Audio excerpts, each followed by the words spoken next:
बस ऐसे बोलूँगा कि स्टेज पे वो 2 मिनट की परफॉर्मेंस के लिए एक एथलीट को नरक से भी नरक से ज़्यादा गुजरना पड़ता है। अच्छा भाई, तो नमस्कार दोस्तों, आज आपका फिर स्वागत है शर्मा जी फिटनेस में। मैं आ गया हूँ MI40 जिम में और आज के एथलीट बहुत स्पेशल हैं दोस्तों। इनकी स्टोरी सुन के आपको मज़ा आ जाएगा। ये फरीदकोट में रहते हैं और इतने छोटे, अगर गांव की बात करो इतना छोटा गांव है पर एथलीट एक नंबर का है। आप इनकी फ़ोटो देख रहे होगे, इनकी फ़िज़िक देख रहे होगे, नेक्स्ट लेवल फिज़िक है। ट्रेनिंग एक्सपेरिमेंट, सबसे बात मैं जरूरी ये करूँगा कि एक्सपेरिमेंट जिस एथलीट ने अपने बॉडी पे करे ना, कई लोग कहते हैं यार ये कैसे बॉडी बिल्डिंग बना लेते हैं, कैसे बॉडी बना लेते हैं, वो कैसे बॉडी बनाते हैं, क्या खाते हैं, सब बात करेंगे।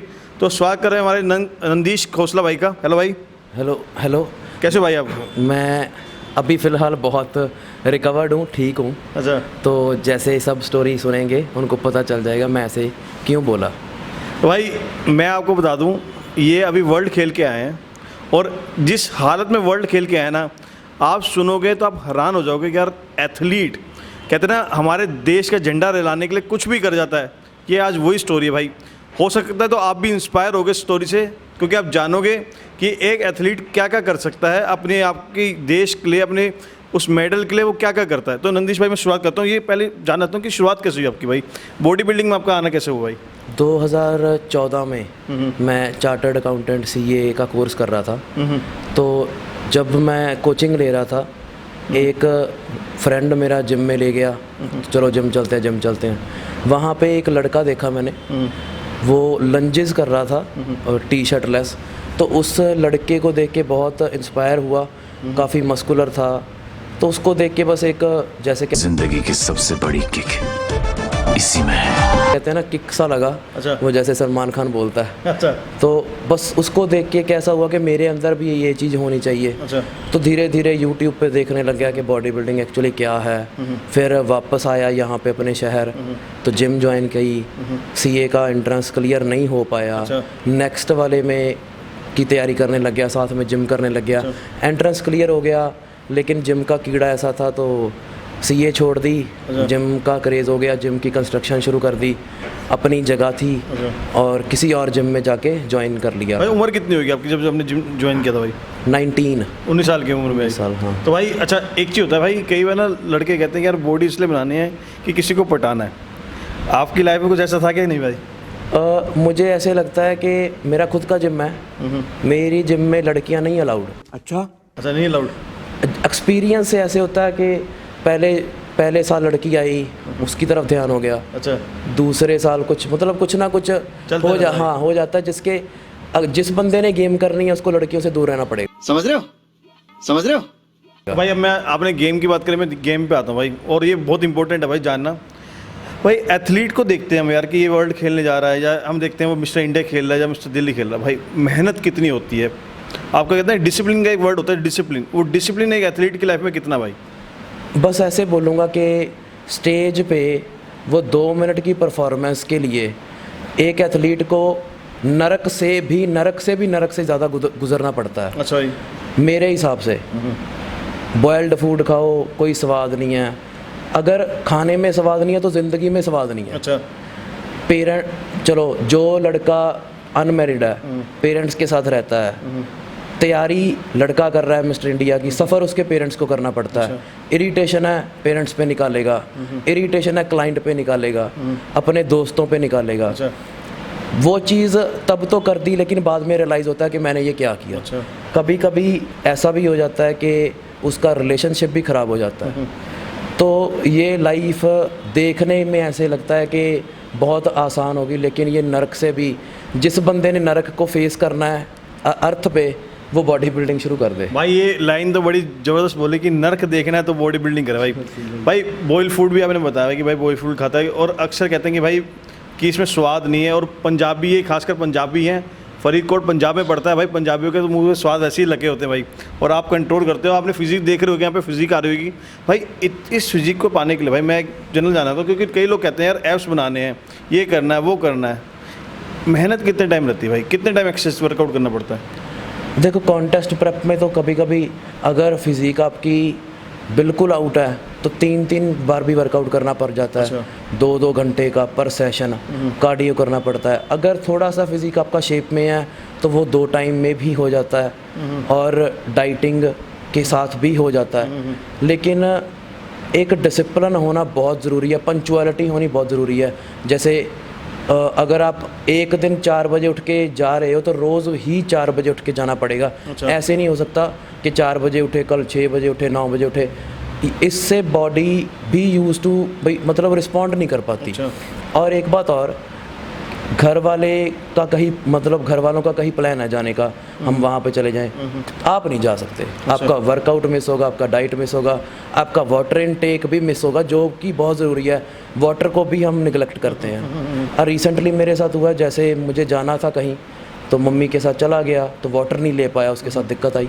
भाई मैं एक चीज़ और देख रहा हूँ, आपके हाथों में देख रहा हूँ कि ये अगर मैं यहाँ पे देख के बात करूँ कि भाई ये बहुत ज़्यादा आपके ऐसा लगा ड्रिप्स लगी हुई। भाई थोड़ा इसके बारे में बताओ कि भाई क्या हुआ ये? तो जैसे कि वर्ल्ड के ट्रायल होने थे, कुछ इंजरी की वजह से मुझे एंटीबायोटिक्स और पेन किलर खाने पड़े, उसकी वजह से लिवर में प्रॉब्लम आई, उसके साथ मुझे जॉन्डिस हो गया और ऊपर से एनाबॉलिक्स का यूसेज हम सबको भाई पता। ये ट्रायल से पहले की बात है कि ट्रायल की ये बात? ट्रायल से पहले की बात है कि वो इंजरी आई, लेकिन उस इंजरी के बीच मैंने ट्रायल्स क्लियर कर लेते। अच्छा। और उसके बाद वो एंटीबायोटिक्स रेगुलर, जैसे डॉक्टर ने बोला था कि ये 5 दिन का कोर्स है, या तो कट लगवाना पड़ा था वहाँ, या एंटीबायोटिक्स, तो वो एंटीबायोटिक का कोर्स 10 दिन चलता रहा। उसकी वजह से लिवर में प्रॉब्लम आ गई, जॉन्डिस हो गया। तो वो जॉन्डिस को क्लियर करने की वजह के कारण वो ड्रिप्स लगती थी। डॉक्टर के पास गया, लिवर स्पेशलिस्ट के पास, तो पता चला कि जॉन्डिस 6 के जो बिलिरुबिन है हमारा, वो 6 के लेवल पे था। थोड़ा सा मैंने अपनी डाइट पे कंट्रोल करके कोशिश करा इसको नीचे लेके आऊँ, मेडिसिन चलती थी। थोड़ी देर बाद टेस्ट करवाया, हालत बिगड़ी, 9 हो गया, 12 हो गया। अच्छा। जब तक 12 हो गया मैंने सारी फीस भरती थी, वीज़ा आ गया था और टेंशन हो गई थी। भाई मैं 1 मिनट आपको रोकूंगा इस चीज़ पे। भाई मिनिमम कितना होना चाहिए, कहते ना कि एक स्टेबल लेवल पे कितना होना चाहिए भाई? 1 और आपका कितना पहुंचा होता? 12। आपको 12 पहुंचा होता? 12।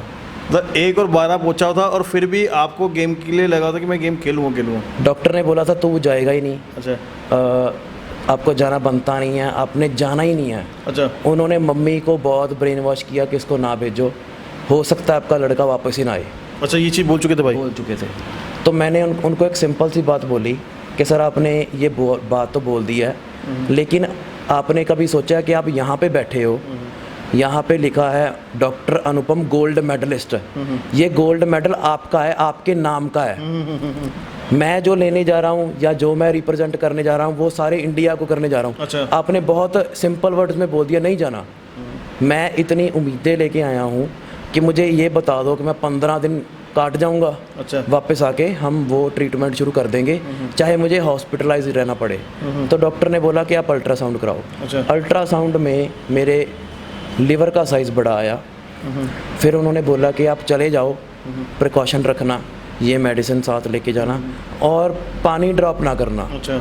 जो हम करते हैं भाई एंड पे। अक्सर मैंने देखा कि लास्ट मोमेंट पे लोग सिप सिप करके पानी पीते हैं, बॉडी बिल्डर भाइयों। ये आप अपने पे मत आजमाना, ये एक टाइम पे, वो भी एंड मोमेंट पर चीज़ होती है भाई। आप अपने लिए मत आजमाना ये चीज़ भाई। एंड मोमेंट पे सिप सिप जीते क्योंकि पानी ब्लोट ना करे, बॉडी ब्लोट ना करे। तो आपका कैसा था भाई इस चीज़ को लेके? इस बार मैं नहीं कर पा रहा था। इस बार मैंने ट्राई करा। मैंने एक दिन पहले जस्ट एक्सपेरिमेंट करने के लिए 2-4 घंटे पानी छोड़ा, लेकिन उसकी वजह से मेरी तबीयत ख़राब हो गई, जिसकी वजह से मेरी कंपटीशन पे परफॉर्मेंस कुछ बहुत बढ़िया नहीं गई। मुझे पता है मैंने वहाँ पे पोजिंग कैसे करी है। मुझे ऐसे था पोजिंग ख़त्म हो और मैं पीछे जाके खड़ा हो जाऊँ। अच्छा। इतना मतलब हो रहा था कि जैसे मैं गिर ही ना जाऊँ। अच्छा। लेकिन भगवान की मदद से या पेरेंट्स के आशीर्वाद से बच गया। अच्छा। वापस आ गया। भाई 5th प्लेस भी आई आपकी? टॉप 10 में था बस। अच्छा। टॉप 10 में था, टॉप 5 में नहीं आ पाया। कोई भी इंडियन टॉप 10 में नहीं आ पाया क्योंकि उन्होंने वहाँ पे जाके क्राइटेरिया चेंज कर दिया। शायद कुछ हो गया, कोई एथलीट कम थे तो उन्होंने जो 4 कैटेगरी थी वो 2 में मिक्स कर दी। अच्छा। तो वो वहाँ पे 13 लड़के एक कैटेगरी में ऐसे ऐसे करके उन्होंने सारे कंबाइन करके स्टेज पे चढ़ा दिए। तो इंडिया का कोई भी टॉप 5 में नहीं आया, सारे बाहर के थे। तो जैसे मैं स्टेज से उतरा थोड़ा सा रिलीफ मिला, फिर मैंने काफ़ी लिक्विड लिया। फिर सारे टीम को फिर उस वक्त मैंने बताया कि मैं इस चीज़ से सफ़र कर रहा था। तो वो सभी ये बोल रहे थे कि अब हम तुम्हें डांटें या तुम्हें शाबाशी दें कि तू इंडिया का रिप्रेजेंट करने आया है ऐसी गंदी हालत में अपनी, तो तुम्हें ध्यान रखना चाहिए। जब मेरा लास्ट डे था वापस आने का फ़्लाइट से, उस दिन मुझे ऐसे लग रहा था कि पता नहीं मैं अपने घर वापस पहुंचूंगा कि नहीं। भाई इतनी बॉडी क्रिटिकल हालत में थी और आप फिर भी दिमाग में ये लेके बैठे थे कि मैंने इंडिया को रिप्रेजेंट करना है, और यहाँ पे आपने डॉक्टर से लड़ाई भी करी उस चीज़ के लिए। डॉक्टर भी शॉक्ड था कि ये लड़का ऐसे कर रहा है मेरे साथ। भी ऐसे बोल रहा है, क्योंकि वो इरिटेशन आ जाती है ना, इतना एफर्ट डाला है हमने, इतना पैसा भी डाला है बीच, तो वो सामने वाला बंदा बिना ये कुछ देखे समझे वो बोल दे कि नहीं जाना आपने। एक ड्रीम था मेरा कि इंडिया को रिप्रेजेंट करना है किसी कंट्री में। तो मुझे लगा था पहले मिस्टर डिस्ट्रिक्ट बनना पड़ेगा, पंजाब बनना पड़ेगा, इंडिया बनना पड़ेगा, फिर ट्रायल्स क्लियर करके वर्ल्ड। वो मेरी किस्मत कुछ ऐसी थी कि मुझे सीधा ऐसे मौका मिला, तो वो मौका खोना नहीं चाहता था। बस इसीलिए कुछ नहीं देखा। पेरेंट्स ने, मैं मतलब कैसे शुक्रिया करूँ उनका कि मुझे इतने अच्छे पेरेंट्स मिले हैं। भाई ये वीडियो जब देखेंगे तो आप कुछ मैसेज देना चाहो अपने मदर फादर को, क्योंकि होता है ना कि मेंटली सपोर्ट होना बहुत ज़रूरी है, और आपके मदर फादर ने वो आपका बखूबी निभाया, आपको जाने का मौका भी दिया। भाई एक होता है ना कि जो बच्चे का सपना है उसको पूरा करने दो, और ये माँ के जानने के लिए कि बेटा ऐसी कंडीशन में है कि हाँ, और जो डॉक्टर उसके सामने बोल रहा है कि वो वापसी में नहीं आ पाए। तो अगर मदर के लिए आप कुछ 2 शब्द बोलना चाहो भाई। मेरी माँ तो मेरा भगवान है। ऐसा ज़िंदगी में कोई टाइम नहीं आया जिस पे उन्होंने मुझे सपोर्ट ना किया हो, कोई भी, चाहे अच्छा हो चाहे बुरा हो, कोई भी ऐसा टाइम नहीं आया जब उन्होंने सपोर्ट ना करा हो। और पापा हाँ कभी कभी डांट देते हैं गुस्से से, लेकिन मेरी कोई भी ऐसी डिमांड हो, चाहे वो 1 रुपये की हो, चाहे 10 लाख की, चाहे ये 40 लाख लग गया था इस जिम पे, उन्होंने लगाया। सब डिमांड्स पूरी करी हैं, चाहे थोड़ा गुस्सा हो के, क्योंकि एक बाप का फ़र्ज़ होता है कि उसका बच्चा कहीं गलत रास्ते पे ना चला जाए, इसलिए डांटते हैं ज़रूर, लेकिन उन्होंने मेरी कभी विश को ना नहीं करा। भाई जो इस भाई वीडियो को देख रहे हैं, मैं आपको अक्सर बोला भाई, कुछ भी आपकी लाइफ में कुछ भी बात हो ना, अपने मदर फादर का जरूर शेयर करना। याद रखना, आपका दोस्त तक आपसे बुरा करने का अगर राजी हो जाएगा, पर मदर फादर ज़िंदगी में नहीं होंगे भाई। मैंने अपने इस प्रेप में बहुत चीज़ें सीखी हैं। चाहे कोई कितना मर्जी दोस्त हो, जो मर्जी हो, 3 ऐसे इंसान हैं जो मेरे साथ स्टार्टिंग से खड़े हैं। मेरा वर्ल्ड खेलने का डिसीजन मेरी मम्मी और मेरी फियांसे, वो बाहर रहती है, उनका था। मेरा कोई डिसीजन नहीं था कोई भी इस साल गेम करने का। मैंने उसे मैसेज करा, वो बोलती है you have to go for it. ये 3 मेरे पापा, मम्मी और उसने मेरा पूरा साथ दिया। पैसे की कमी आती थी, वो भेजती थी बाहर से। कुछ भी होता था, उसने मॉरल सपोर्ट करी। रात तक जागती थी। उसकी जॉब होती थी, वो बोलती थी मैं जॉब से छुट्टी ले लूँगी, लेकिन मैं रहूँगी तेरे साथ। मैं चीख के मारता था वहाँ पे जब था। मम्मी का मैसेज आना सिर्फ ये, तू ठीक है। पापा का मैसेज आना, तू ठीक है। अभी भी पापा के मैसेज होंगे कि तू मिस्टर वर्ल्ड है, तुझे स्ट्रांग होना पड़ेगा, तू ठीक है, तेरे को कुछ भी नहीं हुआ, मेंटली सिक हो चुका है तू। क्योंकि यहाँ पे वहाँ पे था बैठा, वहाँ पे था, यहाँ के लोग मुझे मेंटली हरास कर रहे थे कि ये छोटा सा बच्चा वहाँ पे बैठ के हमारे से आगे ना निकल भाई। मैं यही बात पे आपको बात करना चाहूँगा। ये तो आपने बात करी भाई, एक होता है ना कि हाँ भाई आपने इतनी, मैं जानता हूँ कि ये फरीदकोट ज़्यादा बड़ा नहीं है भाई, बहुत। मैं यहाँ पे आया तो मैंने देखा आसपास दूर तक कोई भी नहीं है भाई। आप इतने छोटे से गांव में इतना बड़ा नाम लेके बैठ रहे हो भाई, और मैंने ट्रॉफीज़ भी आपकी देखी, ट्रॉफीज़ माशाल्लाह बहुत अच्छी हैं भाई। जलने वालों का क्या भाई फिर उसमें? जलने वालों का इस छोटे से शहर में हमारे 13 जिम हैं, कोई भी नहीं करता, ये compete नहीं करता। जिन्होंने भी अपने टाइम पे करा है वो डिस्ट्रिक्ट का लेवल तक नहीं पहुंच पाए। अच्छा भाई, वो डिस्ट्रिक्ट के लेवल तक नहीं पहुंच पाए। मेरे से ज़्यादा मैच्योर हो, और वो बोलते हैं कि हमें इससे ज़्यादा एक्सपीरियंस है, नॉलेज है। अगर नॉलेज है तो दिखाओ, अगर नॉलेज है तो लेके आओ ना कुछ। तो इसी वजह से मेरे पास जिम में, मैं खुद बोलता हूँ, क्लाइंट नहीं आते। अच्छा, शायद मेरे बिहेवियर करके, या फिर मैं ओपनली बोलता हूँ कि हाँ मैं एनाबॉलिक्स लेता हूँ, हमारे शहर की एक मेंटालिटी है कि जो बंदा ये टीके लगाता है, ये लगाता है, वो पागल है। अच्छा। ठीक है, मैं पागल हूँ, अच्छा। ये मेरा प्रोफेशन है। सर एक सिंपल सी बात है, ह्यूमन बॉडी भगवान ने बनाई है, उसमें एक लिमिटेड चीज़ दी है। अगर आप उसको बढ़ाना चाहते हो तो वही चीज़ की मात्रा ज़्यादा होनी चाहिए, तो हम एक्स्ट्रा डालेंगे। तो वो एक्स्ट्रा डालने की वजह से वो उनको ऐसे लगता है कि मैं कुछ गलत कर रहा हूँ, ड्रग्स ले रहा हूँ। पंजाब में जो लेते हैं लोग, वो आपको पता होगा ड्रग्स के मामले में बहुत मशहूर है। उनको ठीक है, वो उनका चलता है, लेकिन ये जो बॉडी बिल्डिंग में चलता है वो नहीं चलता। प्रोटीन खाते हैं, वो पड़े हैं ना, प्रोटीन को भी ये तो कभी कभी बोलते थे ये स्टेरॉइड है। अच्छा। मायशा के सप्लीमेंट आते हैं, मायशा को मैं प्रमोट करता हूँ, उनके सप्लीमेंट्स को मैं बोलता हूँ ये तो फ्री में खा के देख ला, नहीं इसमें स्टेरॉइड है। अच्छा। आयुर्वेदिक चीज़ को भी स्टेरॉइड बोल देते हैं। अच्छा। लोगों की मेंटालिटी बस वहाँ तक ही रहती है। माइसा के जो प्रोडक्ट्स आ रहे हैं वो बेनिफिशियल है क्या नहीं भाई? बहुत बेनिफिशियल है। अच्छा। इनके testosterone booster one of the best है। अच्छा। मतलब एक आता है इनका टेस्ट एचडी शक्ति सूत्रा, और वो तो ऐसे है कि रात को खाओ, सुबह आपको पता चलता है कि मैंने टेस्टोस्टेरोन बूस्टर खाया हुआ है। अच्छा। और इनका एक पीसीटी आता है, और पीसीटी ऐसा है कि आपको पीसीटी वाले एक्स्ट्रा नहीं लेने पड़ते, एक बॉक्स से ही आपका काम चल जाता है। एक टैबलेट में सारा कुछ डाला हुआ है, तो बहुत अच्छा ब्रांड है, बहुत अच्छा। अभी आने वाली है इनकी सीरीज़ प्रोटीन में भी। अच्छा।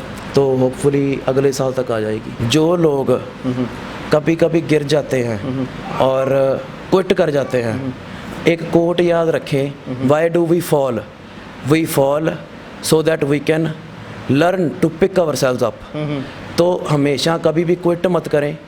अगर आपको वो चीज़ सच में चाहिए और आप उस चीज़ को पाने के लिए बहुत ईमानदार हैं, वो आपको ज़रूर मिलेगी। ड्रीम्स वाकई में सच होते हैं, और मैं दावे के साथ बोलता हूँ अगले मिस्टर वर्ल्ड में बहुत अच्छी परफॉर्मेंस लेके आऊँगा, और जल्दी से बेटर होके रिकवर होके आपको अच्छी वाली फिज़ीक दिखाऊंगा। तो भाई प्लीज़ कमेंट जरूर करना कि हमारे एनके भाई को अगले वर्ल्ड में टाइटल मिले और ये हमारे इंडिया का नाम रोशन करे। वो जो फ्लैग होती है, फ्लैग वाली जो फीलिंग, जब पीछे फ्लैग टंगा होता है तो फीलिंग अलग होती है भाई, अलग होती। और वहाँ पे जब इंडिया का नेशनल एंथम चलता है भाई, तो रोना निकल जाता है सबका।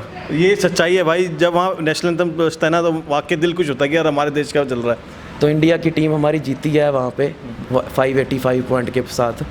तो बस एंड पे यही कहूँगा कि अपने माँ बाप को बहुत इज़्ज़त दें, क्योंकि उन्होंने आपको इस दुनिया में लेके आया है। आपने भगवान नहीं देखा तो आपके लिए भगवान वही हैं, तो माँ बाप को ज़रूरत इज्जत दे। तो भाई इसी नोट पे इस वीडियो को करता हूँ मैं एंड। प्लीज़ जाते हुए चैनल को सब्सक्राइब जरूर करेगा और इस वीडियो को लाइक जरूर करेगा, अपने भाइयों का शेयर जरूर करेगा। तो मिलते हैं अगली बार एक नए एथलीट का। Till then take care, bye bye.